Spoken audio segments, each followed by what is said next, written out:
Maroon is something you can't get it. You have to earn it. In army fraternity, the symbol maroon, if you're wearing a maroon, maroon is the color of airborne forces all over the world. So if you're wearing a maroon, you don't have to speak for yourself, because it speaks volumes about what you are and what you are capable of doing. Making facts sound stranger than fiction.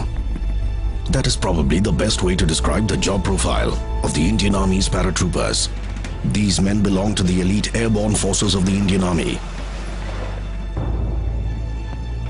They get dropped behind enemy lines to destroy strategic targets. These combat paratroopers are a crack force, working tirelessly to defang the enemy before he can bite. Koi shak kisi ko? Nahi sir. Good. The para forces have been, denoted by a famous adage, men apart, every man an emperor. This was picked up, or rather, this was to denote the heroics of the paratroopers during the World War II. The paratroopers can go down behind enemy lines and change the face of battle. During wartime operations, these elite troops of the Parachute Regiment clear the way for the infantry and other land forces to march forward by weakening enemy defenses in advance.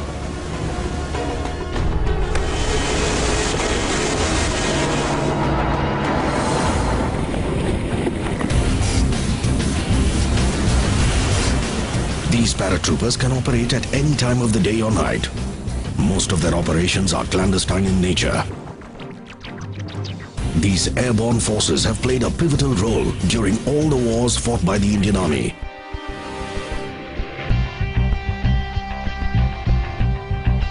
During Operation Vijay in Kargil in 1999, the paratroopers were instrumental in clearing the Mushko Valley and Batalik sector by getting rid of the foreign infiltrators. In addition to combat roles, the airborne forces are engaged in a variety of tasks, including combat, search and rescue operations, counter-insurgency actions, sabotaging enemies' communication systems, and responding to emergencies that include terror threats from armed insurgents and cross-border terrorists.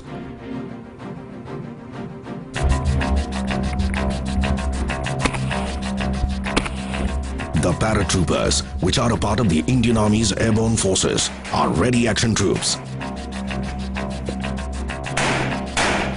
These are inserted in action zones using various means, including heli-borne insertions, slithering, ground vehicles, and military freefall techniques like HALO, that is high altitude low opening, and HAHO, meaning high altitude high opening.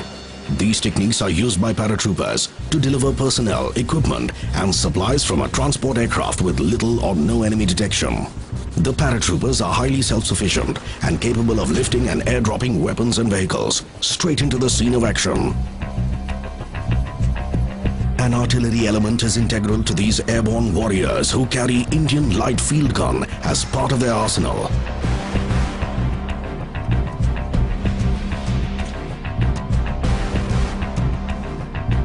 Within minutes of being airdropped, the paratroopers quickly place the gun in firing position. In addition to their highly specialized combat and survival skills, the paratroopers also get to use some highly sophisticated weapon systems. Armed with advanced GPS-based navigation equipment, including GPS watches, radio and satellite communication sets, the Indian Army paratroopers count amongst some of the best airborne forces in the world. How does the Indian Army get hold of these men? Men who know no fear, men who can attack with the stealth of a cheetah, and men who take pride in living under the shadow of death 24/7.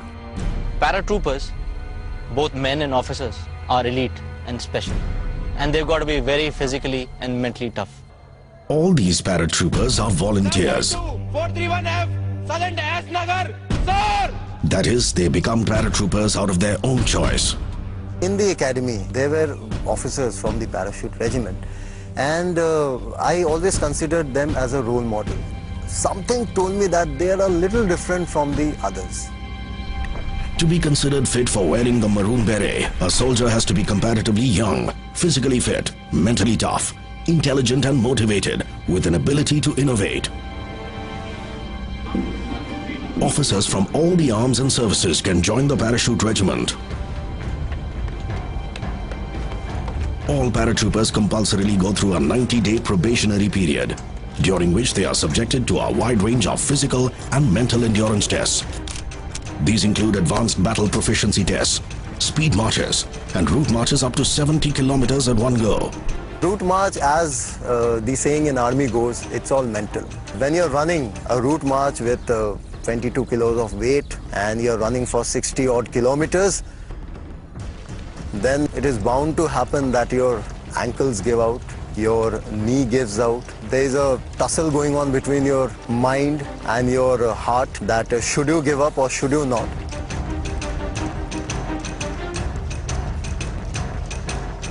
And that is where I would say your temperament to carry on in spite of all odds come into play. A person just by his sheer physical strength cannot run 60 to 70 kilometers with such a weight. Their minds and bodies are stretched beyond their limits. They also hone their skills in navigation, medical rescues, demolition handling, and rockcraft. All these assume significance, considering that a paratrooper may have to opt for near impossible routes to reach the enemy and evacuate his buddies injured in action. The paratroopers also get special inputs on conducting ambushes and raids on terrorist dens in populated areas. They train to achieve mastery in both conventional as well as unconventional warfare.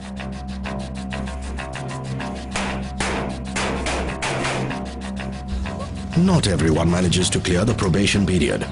The average rejection rate hovers between 70% and 80%.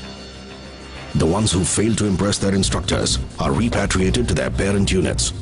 Only those found up to the mark are sent for special para-training. These men also go through highly specialized training modules at various other army institutions in India. The Indian Air Force's Paratroopers Training School, or PTS, in Agra, in North India, is one such institution. Here they attend a 28-day para-basic course where they get to learn the art of slithering and para-jumping in a variety of conditions. They also attend a compact free-fall course with and without oxygen systems. Those who develop cold feet at the 11th hour are declared unfit for becoming a paratrooper and are sent back to their parent units.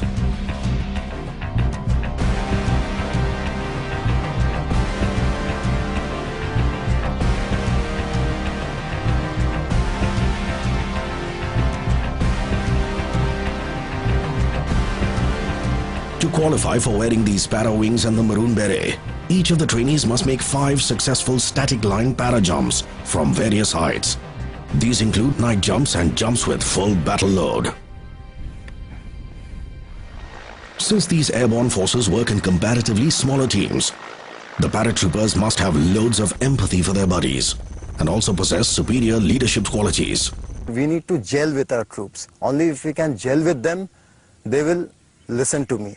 So basically it's gaining their trust and making them believe that yes, I can lead you into a successful operation. The airborne brotherhood, cutting you across arms and services, the color of your lanyard, we all are brothers. So this is well known in our army that the airborne is one. Marooning, the ceremonial granting of the parachute regiment's signature maroon beret, is an event that all the trainees eagerly look forward to. Wearing this cap defines their elite force's identity. For Captain Dipankar Barua too, marooning was a life-changing experience, but in an entirely different way and for an entirely different reason.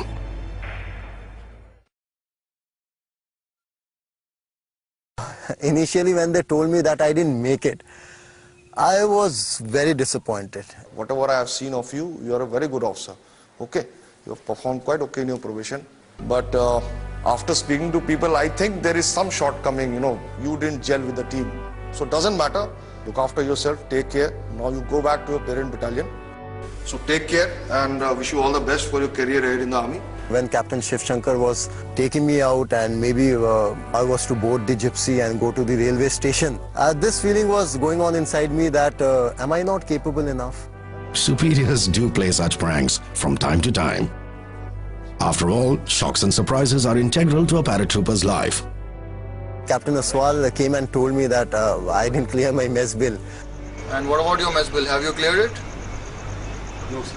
Please come along and clear your mess bill first. It was like a last nail in the coffin that once you're not selected and then you're again going back to clear your mess bill.